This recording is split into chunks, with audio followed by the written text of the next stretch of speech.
Before we start anything, you have some Latin influence in what you do. Is that? It's me, really. To his credit, I grew up in Maine, and it's me. It's you. It's the Maine culture. But is that a fair assessment to say that? Yeah. You know, because I picked up on that with you guys. Yeah. I'm always pushing. It's my accent. Okay.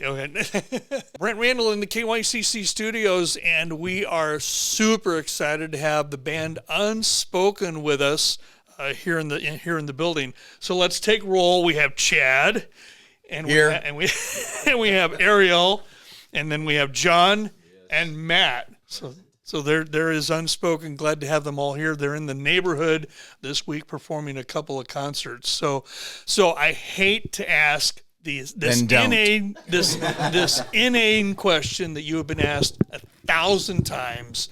Why the name Unspoken? I'll let John answer gets that this. one? John gets that one. Okay, I guess it's me. Have you ever heard of an unspoken prayer request? I have. It has nothing to do with it. But nice. We wanted to speak what went unspoken about Jesus and the gospel, and spoken was already taken. So we decided we were unspoken. But then we heard a quote attributed to St. Francis of Assisi where he said, "Preach the gospel at all times. When necessary, use words." So our lives should be a message of the gospel, and that way when we get the opportunity to speak, our words actually have power because people have already seen the unspoken message. Wow. Very cool. Thank you for that. He's a pastor's kid, by the way. I wondered if it was tied to the unspoken prayer request. So please, thank you. I appreciate you for clarifying that. Now, looking at your bio today a little bit, you started in 2012. We started in 2003. Okay. But it seems like the world started to know about us in 2012. Okay. When we had our first song come out on the radio then. So 2003, that's 22 years ago. Yeah, I just celebrated 22 years of sobriety and 22 years walking with the Lord, and I went from getting saved and sober right into wanting to tell everybody about Jesus. That's why we started Unspoken, and it's been cool to see God open the doors as time has gone on, not in my timing and certainly not quickly, but the right ones according to His time and His will. And so yeah, 22 years. Wow. I mean, Ariel had hair then. Well, not only that, when you were saying that about the 2003, he kept looking at Matt. Oh, yeah. Because when we started, Matt was in his diapers. And there you go. Oh, I was in kindergarten, baby. He just dropped it. He just dropped the diapers 2 weeks before. It's funny because in my little handful of notes here, I wrote the word sobriety. And then you brought it up because I knew that was part of your story. Yeah. Tell us just a snippet of your testimony. What's going on there? I just grew up in a Christian home and kind of believed the lie that my free will would, give me freedom. And it only made me a slave of things I couldn't control. And, of course, growing up in the church, and we have all these beautiful scriptures that remind us of what reality really is. Philippians 1:6 says that God who starts a work will finish it to completion. So it's like for all of those parents and people out there who have kids that are wayward, God's going to finish that work. I'm just a living proof that, my parents cried themselves to sleep and all the things while I was kind of off doing my trying to find fulfillment and purpose. And of course, fulfillment and purpose is, only found when we have a relationship with our Creator. So I could talk about all that stuff, but the main thing is that, grew up in this Christian home, got into drug culture and then went on a missions trip while kind of still an addict and just hoping that God was going to meet me there, and He did. And I met a guitar player who was from the Dominican, and he came back to Maine with me, and that's how we kind of started it. Wow. Yeah. What a cool story.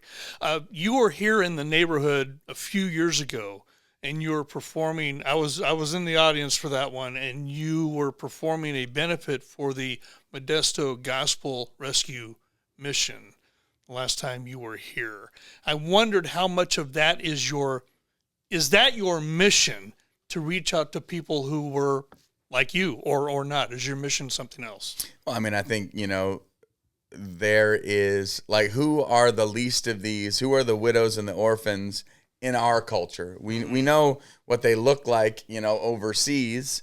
And so I think it's a little bit of all of it. Certainly, we haven't come just to speak to addicts and, just people like that. I think the other mission that we have is obviously to preach the gospel and then also empower believers to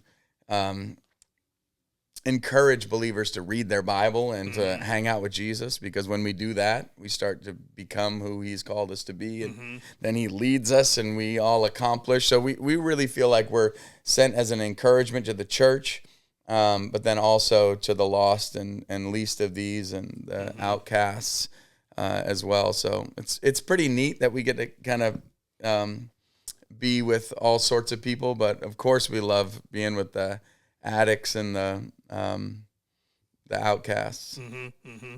Let me ask you this. Please take this as a compliment. I mean this as a compliment. And my music director agrees with me on this. She's not here to defend herself, but when I announce you guys, and I've announced you guys this week because you're going to be in the neighborhood. Whenever I play a song by Unspoken on the air, often I will say, Unspoken is the most, in my humble opinion, Unspoken is the most underrated band in Christian music. Thank you, Lord. You see us, Lord. Thank you. Thank you.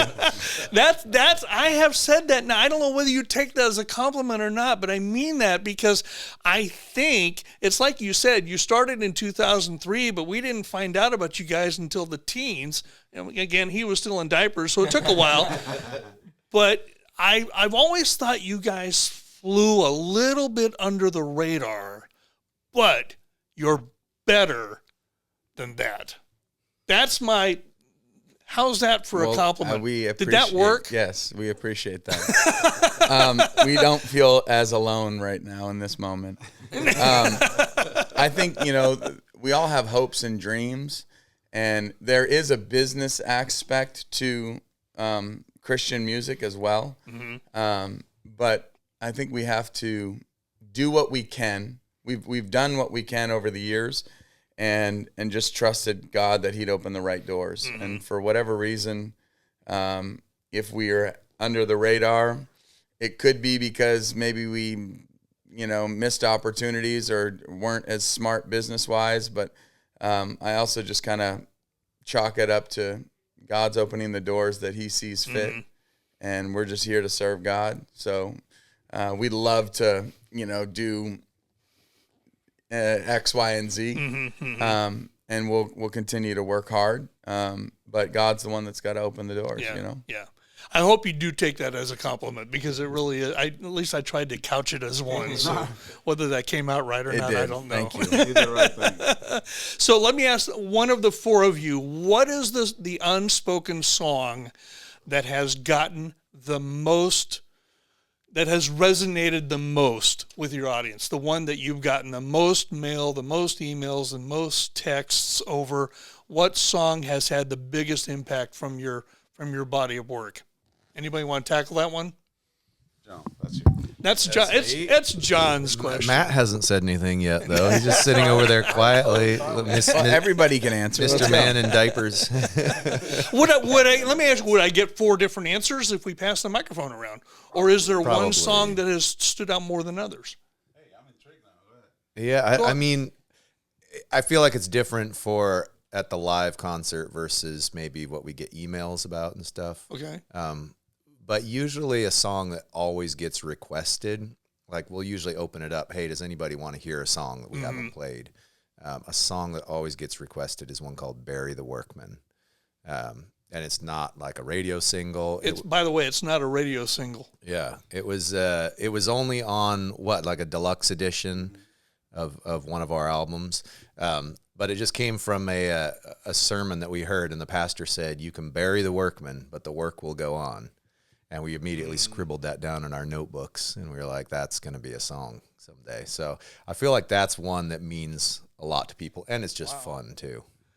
I've got to go do some homework. Matt, what do you think? We have a new single, Dad. I would probably say Call It Grace is another one of those songs that seems to resonate with people. And we all need the grace of God. And that song kind of talks about how just sort of how salvation is such a massive miracle. Like absolutely none of us in our own power could work our way or earn our way into right standing with God. But by the grace of God, he sent his son. And then we have access. And if that doesn't resonate with you, I mean, I don't know what the heck will. That's a great answer. Yeah, I would say just give me Jesus. I'm a numbers person, and when I add all the numbers, from the merch all the way up to what the numbers of hits digital, just give me Jesus. It's very up there. So I think that was probably one of the biggest songs all around. Nice. Let me ask you a final question. Your current single is, and I'll give this to Chad since he passed that one around. Your latest single, What He Says About You. Talk to me about the meaning of that song. Well, I think that here's the problem. You didn't say there was one, but I'm going to create one. Okay, go ahead. The song really was kind of written, if we could write a song to our daughters that was up tempo. Okay. And here's the thing is that we listen to radio and what's going on, and what it sounds like. And it seems like people resonate. Our songs have the biggest chance to reach the world if they're up tempo and upbeat. And it's a place where we can serve the market of Christian music, where there's so many mid-tempos and ballads. I personally like mid-tempo songs better. Up-tempo songs are hard to write and have be meaningful. And to me, in my understanding of Christian music, not worship music, but Christian CCM, people are coming to the radio to be reminded of a truth, to be reminded that they're not alone, that they're loved, that, all of these kind of things. It's kind of like the basics of Christianity. It's not all the theology, right? You only have 3 minutes to talk about something. Right.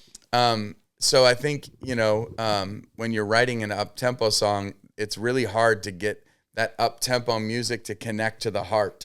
And people are coming to Christian music to connect to the heart in some way. And so we've worked hard trying to craft songs that we thought were meaningful and true and up-tempo, because we see that there's a need there. We need more songs that are upbeat, that are joyous, that are... So that was just a song that, for us, I would rather have written it mid-tempo and tried to make someone cry. About your daughter being valuable, wouldn't you know this, that he loves you? And so, but instead we said, you know what, we can serve the Christian music by hitting these kind of up-tempo songs. So that song took us a long time to write. It was over probably 6 months, and I called my A&R person, who is my record label person. He's kept saying, hey, listen, keep working the song. And I called him. I said, I really dislike you because we keep trying to work this song and we can't find it. We can't find the chorus. We had the verses. We could not find the chorus.